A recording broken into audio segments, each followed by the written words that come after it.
Hyderabad Chadarghat Victoria playground కాల్పుల కేసు దర్యాప్తును పోలీసులు వేగవంతం చేశారు. ఘటనా స్థలంలో పోలీసులు సీన్ రీకన్స్ట్రక్షన్ చేశారు. స్థానికంగా ఉన్న సీసీ ఫుటేజ్ ను పరిశీలించారు. ఇప్పటికే 2 నిందితులు హాస్పిటల్లో ట్రీట్మెంట్ తీసుకుంటున్నారు. మిగతా నిందితుల కోసం గాలింపు చర్యలు చేపట్టారు. పోలీసులపై కత్తితో దాడికి ప్రయత్నించిన కేసును చాలా సీరియస్ గా తీసుకున్నారు హైదరాబాద్ సిపి సజ్జనార్. నగరంలో రౌడీ షీటర్లపై ఉక్కుపాదం మోపేందుకు అధికారులకు ప్రత్యేక ఆదేశాలు ఇస్తున్నారు. చాదర్ఘాట్ కాల్పుల ఘటన, పోలీసుల ప్రత్యేక ఆదేశాలపై మరిన్ని వివరాలు మా ప్రతినిధి పవన్ అందిస్తారు. చాదర్ఘాట్ విక్టోరియా ప్లే గ్రౌండ్ కాల్పులకు సంబంధించి పోలీసుల దర్యాప్తు వేగవంతం చేశారు. మనం ఇప్పుడు యొక్క విక్టోరియా గార్డెన్ వద్ద ఉన్నాం. ఇక్కడ చూస్తే మాత్రం ఇదే ప్రాంతంలో యొక్క కాల్పులు కూడా జరిగాయి. అయితే ప్రస్తుతం విక్టోరియా గార్డెన్ వద్ద పోలీసులు గేటు వద్ద పహరా కాస్తున్నారు. లోపలికి ఎవరిని కూడా పోనివ్వకుండా కావాల్సిన భద్రత ఏర్పాటు చేస్తున్నారు. అయితే ఈ యొక్క కాల్పులకు సంబంధించి సీన్ రీకన్స్ట్రక్షన్ కూడా చేశారు. అయితే ఇందులో 2 స్నాచర్లు కూడా సెల్ ఫోన్ దొంగతనం చేసి పారిపోతుండగా డీసీపీ పట్టుకోవడానికి కూడా ప్రయత్నించారు. అయితే ఇంతలోనే ఈ యొక్క వారు ఉమెన్కి సంబంధించిన ఒక వ్యక్తి కత్తి తీసుకొని డీసీపీ పైన అలాగా గన్మ్యాన్ పైన కూడా ఈ యొక్క దాడికి ప్రయత్నించడంతో ఒక్కసారిగా గన్మ్యాన్ కిందికి పడిపోయాడు. అంతేకాకుండా డీసీపీ కూడా కింద పడిపోయాడు. వెంటనే ఈ యొక్క డీసీపీ తేరుకొని ఈ యొక్క గన్మ్యాన్ వద్ద ఈ యొక్క గన్ని తీసుకొని కూడా 3 రౌండ్లు ఈ యొక్క కాల్పులు జరిపారు. అయితే 2 బుల్లెట్లు మాత్రము ఉమెన్ సంబంధించి అతని శరీరంలోకి దూసుకెళ్లాయి. అయితే ఒక బుల్లెట్ మాత్రం అతని భుజంలోకి తీసుకెళ్లగా మరొకటి పుట్టలోకి దూసుకున్నట్లుగా తెలుస్తుంది. ప్రజెంట్ మాత్రం అతను హాస్పిటల్లో ఉన్నారు.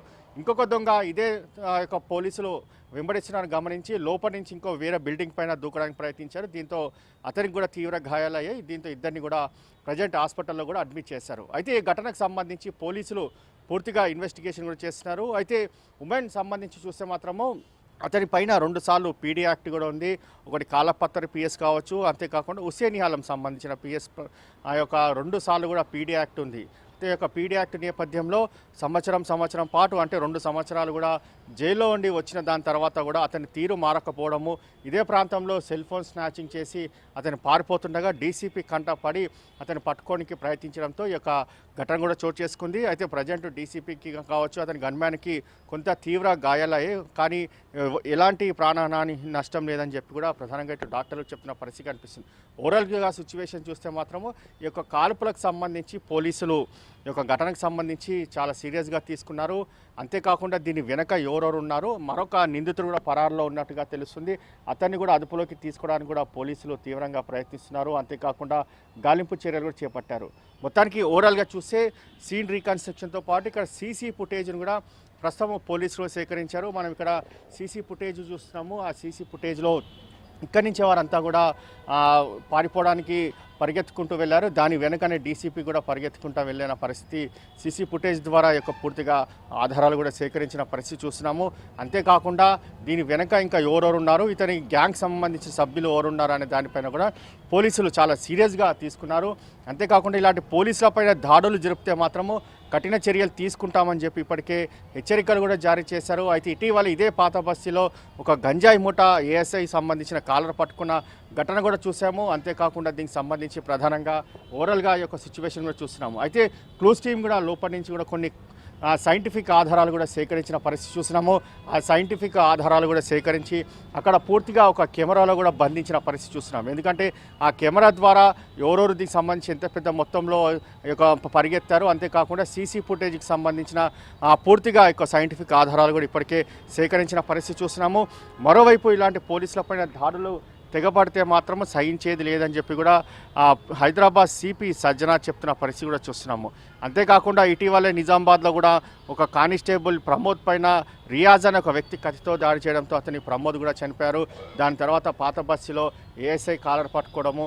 అయితే ఈ యొక్క చాదర్ఘాట్ విక్టోరియా ప్లే గ్రౌండ్ వద్ద చూస్తే మాత్రము ప్రధానంగా డీసీపీ పైనే ఒక కత్తితో దాడి చేయడం, అంటే ఇక్కడ పోలీసులకు కూడా శాంతి భద్రత కాపాడాల్సిన పోలీసులకు కూడా ఈ యొక్క ప్రాణరక్షణ లేదంటూ కూడా కొంత సోషల్ మీడియాలో కూడా వైరల్ అవుతున్న నేపథ్యంలో పోలీసులను మాత్రము వారి శాంతి భద్రతలకు కావచ్చు, వారి ఉద్యోగాలకు ఆటంకం కలిగిస్తే మాత్రము సహించేది లేదు, వారిని సంబంధించి పూర్తిగా కఠిన చర్యలు తీసుకుంటామని మాత్రము ప్రధానంగా ఇటు పోలీసు ఉన్నతాధికారులు కూడా హెచ్చరికలు జారీ చేస్తున్నారు.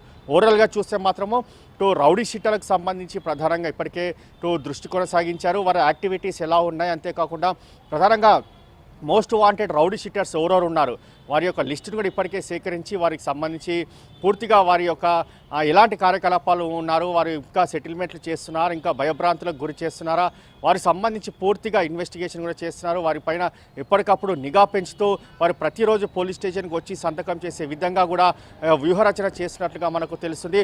ఓవరాల్గా చూస్తే మాత్రం ప్రధానంగా విక్టోరియా గార్డెన్ సంబంధించి ఒక ప్లేగ్రౌండ్ యొక్క కాల్పులకు సంబంధించి దాని తర్వాత హైదరాబాద్లో పూర్తిగా అలర్ట్ కూడా చేశారు. ప్రతి ఒక్క పోలీస్ స్టేషన్లో రౌడీ షీటర్లు ఎవరైతే ఉన్నారో వారిపైన ఉక్కుపాదం మోపాల్సిందే అనేది మాత్రము పై అధికారులు కూడా ఇప్పటికే హెచ్చరికలు జారీ చేసినట్లుగా మనకు తెలుస్తుంది.